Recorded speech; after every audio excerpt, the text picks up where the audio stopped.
Le magicien d'Oz par Lyman Frank Baum. Chapitre 19.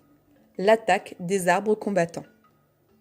Le lendemain matin, Dorothée donna un baiser d'adieu à la servante verte, et tous serrèrent la main du soldat au vert favori, qui les avait accompagnés jusqu'à la grande porte. Le gardien fut très surpris de les voir quitter une fois encore la cité d'Émeraude pour aller au-devant de nouveaux ennuis. Mais il fit jouer la serrure de leurs lunettes, qu'il rangea dans la boîte verte, et leur souhaita bonne chance. « À présent, c'est vous qui nous gouvernez, dit-il à l'épouvantail. Vous devez revenir le plus tôt possible. »« C'est bien mon intention, répondit celui-ci, mais je dois d'abord aider Dorothée à rentrer chez elle. » Dorothée adressa au brave gardien un dernier adieu. « J'ai bien été traitée dans votre aimable cité, et tout le monde s'est montré bon envers moi. Je ne puis vous dire combien je vous en suis reconnaissante. »« Inutile, ma chère enfant, répondit le gardien. Nous aimerions vous garder avec nous, mais puisque vous désirez retourner au Kansas, je vous souhaite de réussir. » Il ouvrit alors la porte du rempart, et les voyageurs se mirent en route. Le soleil brillait vivement, tandis que nos amis dirigeaient leurs pas vers le pays du Sud. Pleins d'entrain, ils riaient et devisaient ensemble. Une fois de plus, Dorothée reprenait espoir. Le bûcheron et l'épouvantail se faisaient une joie de lui être utile. Quant au lion, il humait l'air frais avec délice et battait de la queue du seul plaisir de se retrouver dans la campagne. Toto, lui, frétillait autour d'eux et pourchassait mille insectes et papillons sans cesser de japper. « La vie citadine ne me convient pas du tout, remarquait le lion, alors qu'il trottait d'un pas alerte. J'ai beaucoup maigri là-bas. De plus, j'ai hâte de montrer aux autres bêtes comme je suis devenu courageux. » Arrivés à un tournant de la route, ils regardèrent une dernière fois la cité d'Émeraude. Une forêt de clochers et de tours se dressait derrière les verts remparts, dominés par les flèches et le dôme du palais d'Oz. « Tout compte fait, Oz n'était pas un si mauvais magicien, » fit le bûcheron en fer blanc, en écoutant son cœur, hoqueté dans sa poitrine. « Il a bien su me donner de la cervelle, et qui plus est, pas n'importe laquelle, » ajouta l'épouvantail. « Si Oz avait pris une dose du courage qu'il m'a donné, » renchérit le lion, « il eût été un homme très brave. » Dorothée se taisait. Oz n'avait pas tenu ses promesses envers elle, mais il avait essayé de son mieux. Aussi lui pardonnait-elle. Comme il l'avait dit lui-même, il était un mauvais magicien, mais un brave homme cependant. Le premier jour de marche, la route serpentait par les prés verts et fleuris qui entouraient la cité d'Émeraude. Ils dormirent dans l'herbe, à la belle étoile, et leur repos n'en fut pas moins agréable. Le matin suivant, leur chemin les mena jusqu'à une forêt touffue. Aucun sentier ne permettait de la contourner, car elle semblait s'étendre de part et d'autre jusqu'à l'horizon. En outre, ils n'osaient prendre une autre direction, de peur de se perdre. Ils cherchèrent donc l'endroit qui leur offrirait le plus facile d'accès. L'épouvantail, qui menait la marche, finit par découvrir un grand arbre dont les branches basses s'écartaient suffisamment pour laisser le passage à la petite troupe. Comme il s'engageait sous les branches, celles-ci s'entortillèrent autour de lui, et l'instant d'après, il était soulevé de terre et projeté, tête la première, parmi ses compagnons. L'épouvantail n'éprouva aucun mal, sinon une vive surprise, et il avait l'air tout ahuri, quand Dorothée le ramassa. Le lion les héla. « J'ai découvert un autre passage. »« Laissez-moi essayer le premier, » dit l'épouvantail, « car je ne crains pas les culbutes. » Sur ce, il s'approcha d'un arbre. Aussitôt, les branches l'enlacèrent et le rejetèrent au loin. « Comme c'est étrange !» s'exclama Dorothée. « Les arbres semblent décidés à nous combattre et interrompre notre voyage, » remarqua le lion. « Je vais essayer à mon tour, » dit le bûcheron. Et la hache sur l'épaule, il se dirigea vers le premier arbre qui avait traité si rudement l'épouvantail. Alors qu'une branche s'abaissait déjà pour le saisir, le bûcheron la frappa, la tranchant net. L'arbre se mit à agiter toutes ses branches, comme s'il se tordait de douleur. Mais le bûcheron passa sain et sauf. « Vite !» cria-t-il aux autres, « venez !» Ils se précipitèrent et se glissèrent sous l'arbre. Tous, sauf Toto, happés au vol par une petite branche qui le secouait et le faisait hurler de terreur. Mais le bûcheron, d'un coup de hache, libéra vite le petit chien. À l'intérieur de la forêt, les arbres se tenaient tranquilles. Les voyageurs comprirent que seuls ceux de la lisière pouvaient plier leurs branches. Sans doute étaient-ce les sentinelles de la forêt, dotés d'un pouvoir merveilleux pour empêcher les étrangers d'y pénétrer. Ils parvinrent donc facilement à l'autre bout de la forêt. Mais, à leur grande surprise, un haut mur se dressa devant eux, qui semblait de porcelaine blanche. Il était lisse, comme une soucoupe, et beaucoup plus haut qu'eux. « Et maintenant, dit Dorothée, comment allons-nous continuer ?»« Je vais fabriquer une échelle, répondit le bûcheron, car nous n'avons pas le choix. Il faut escalader ce mur. » Le magicien d'Oz, par Lyman Frank Baum. Chapitre 20. Le pays de porcelaine. Pendant que le bûcheron fabriquait son échelle avec du bois de la forêt, Dorothée s'allongea et s'endormit, fatiguée par cette longue étape.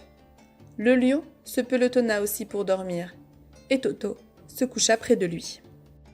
L'épouvantail regardait le bûcheron à l'œuvre. « Je n'arrive pas à comprendre pourquoi ce mur se dresse là, ni de quoi il est fait, lui dit-il. « Cessez de vous creuser la cervelle et de vous inquiéter au sujet de ce mur, répondit le bûcheron. Nous verrons bien quand nous serons de l'autre côté. Au bout d'un certain temps, l'échelle fut achevée. Elle avait l'air bancale, mais le bûcheron la croyait assez solide pour servir leur dessein. L'épouvantail réveilla Dorothée, le lion et Toto, et leur annonça que l'échelle était prête. Puis il grimpa le premier, mais si maladroitement que Dorothée dut le suivre et le soutenir pour l'empêcher de tomber à la renverse. Au moment où sa tête parvenait au haut du mur, il s'arrêta. « Oh !» fit-il. « Avancez !» pressa Dorothée. L'épouvantail avança et s'assit sur le bord. Dès que la tête de Dorothée eut dépassé la crête du mur, « Oh !» fit la fillette, tout comme l'avait fait l'épouvantail. Puis ce fut au tour de Toto qui se mit à aboyer, mais Dorothée le calma. Le lion grimpa ensuite.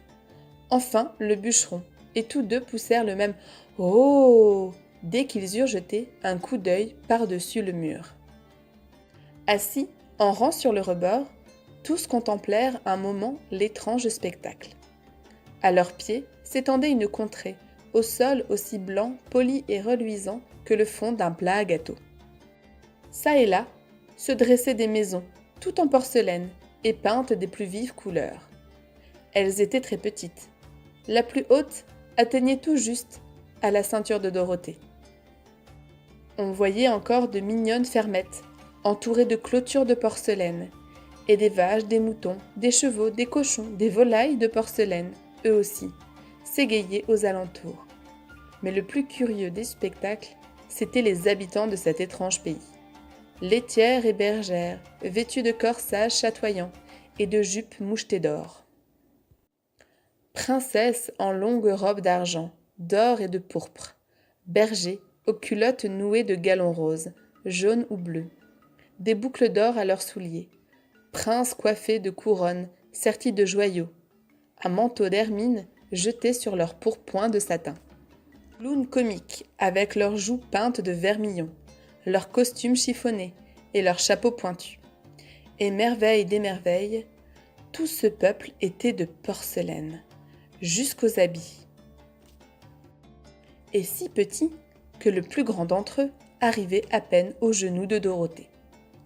Au début, nul ne remarqua les voyageurs, sauf un petit chien de porcelaine pourpre, au museau aplati, qui vint au pied du mur aboyer d'une voix cristalline, avant de repartir en courant.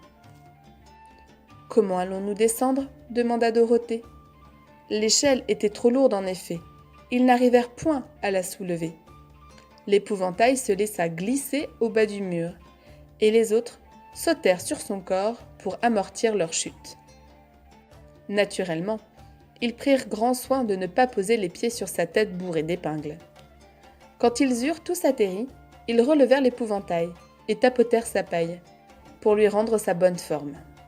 « Il faut traverser ce lieu étrange, dit Dorothée.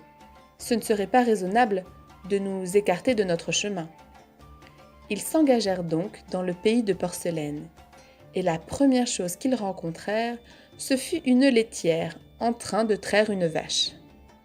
À leur approche, la vache décocha une ruade inattendue, renversant le tabouret, le seau et la laitière elle-même, qui tombèrent sur le sol à grand fracas. Dorothée fut très émue de voir que la vache s'était cassé une patte court et nette, tandis que le seau gisait en miettes, et que la pauvre laitière avait une fêlure au coude gauche. « Voilà, s'écria cette dernière fâchée, regardez ce que vous avez fait. Ma vache a une patte cassée, et je dois l'amener chez le raccommodeur pour qu'il la lui recolle. Qu'est-ce qui vous a pris d'effrayer ma vache ? » « Je suis vraiment désolée, s'excusa Dorothée. Je vous prie de nous pardonner. » Mais la jolie laitière était bien trop offensée pour répondre. En boudant, elle ramassa la patte cassée et entraîna sa pauvre vache qui clopinait sur ses trois pattes. Elle s'éloigna, tout en jetant par-dessus son épaule des coups d'œil pleins de reproches aux maladroits étrangers, et en tenant son coude fêlé tout contre soi. Cet incident fit de la peine à Dorothée. « Nous devons marcher avec précaution, dit le bûcheron au bon cœur, sinon nous risquons d'abîmer ce charmant petit peuple. » Un peu plus loin, Dorothée aperçut une jeune princesse, magnifiquement vêtue, qui, à la vue de ces étrangers, s'arrêta, interdite, puis s'enfuit en courant. Dorothée aurait voulu l'admirer encore, et courut derrière elle. Mais la jeune fille de Porcelaine se mit à crier « Cessez de me poursuivre! Cessez de me poursuivre !» Elle semblait si effrayée que Dorothée s'arrêta et lui demanda « Pourquoi ?»« Parce que, expliqua la princesse, je risque de tomber en courant et de me briser. »« Mais vous pourriez vous faire accommoder ?» demanda la petite fille. « Bien sûr, rétorqua la princesse, mais on n'est jamais aussi jolie après. »« Je vous crois, dit Dorothée. Regardez, monsieur Plaisant, l'un de nos clowns, poursuivit la demoiselle de Porcelaine. Il passe son temps à essayer de se tenir debout sur la tête. Il s'est brisé si souvent qu'il est recollé des pieds à la tête. Ce n'est pas beau du tout. Le voici qui vient. Vous pourrez voir par vous-même. En effet, un joyeux petit clown venait à leur rencontre. Et Dorothée put constater que, malgré ses jolis habits rouges, jaunes et verts, il était sillonné de vilaines fêlures qui couraient dans tous les sens. À coup sûr, on avait dû le rafistoler plus d'une fois. Le clown mit les mains dans ses poches, gonfla ses joues et pouffa. Puis, hochant la tête vers les voyageurs, se mit à chanter d'un air impertinent. « Mademoiselle Mignonnette, pourquoi ouvrir grand vos mirettes devant le vieux monsieur Plaisant ? Vous avez l'air aussi guindé, aussi raide et compassé, que si vous aviez avalé un tisonnier. »« Tenez-vous bien, ordonna la princesse. Ne voyez-vous pas que ce sont des étrangers ? Il faut les traiter avec respect. »« Mais c'est du respect ou je ne m'y connais pas, déclara le clown. Et il se mit debout sur la tête. « Ne faites pas attention à monsieur Plaisant, dit la princesse à Dorothée. Sa tête est toute fêlée, cela le rend bizarre par moments. »« Oh, je ne lui prête pas la moindre attention, dit Dorothée.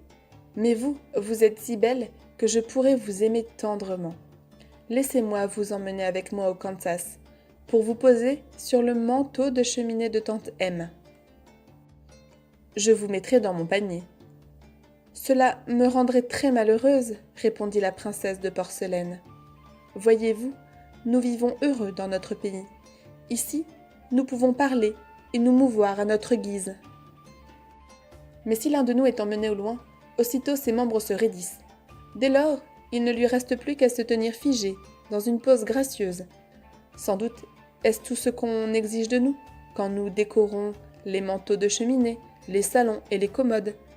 Mais notre vie est tellement plus agréable ici dans notre propre pays. Pour rien au monde je ne voudrais vous rendre malheureuse, s'exclama Dorothée. Adieu donc. Adieu, répondit la princesse. Ils marchèrent avec prudence à travers la contrée de porcelaine. Les petits animaux et les gens décampaient de leur chemin, par crainte d'être brisés. Au bout d'1 heure environ, les voyageurs atteignirent l'autre côté du pays et se trouvèrent à nouveau devant un mur de porcelaine. Toutefois, celui-ci était moins haut que le premier, et ils parvinrent à grimper sur son faîte, en montant sur le dos du lion. Puis le lion se ramassa sur lui-même, et détendant ses muscles, bondit par-dessus le mur. Mais dans son saut, sa queue heurta une église de porcelaine, qui se brisa en 1000 morceaux. « C'est bien regrettable, dit Dorothée. Tout de même, nous avons eu de la chance, nous n'avons cassé que la patte d'une vache et une église. Ce petit peuple est tellement fragile. » « Terriblement, dit l'épouvantail.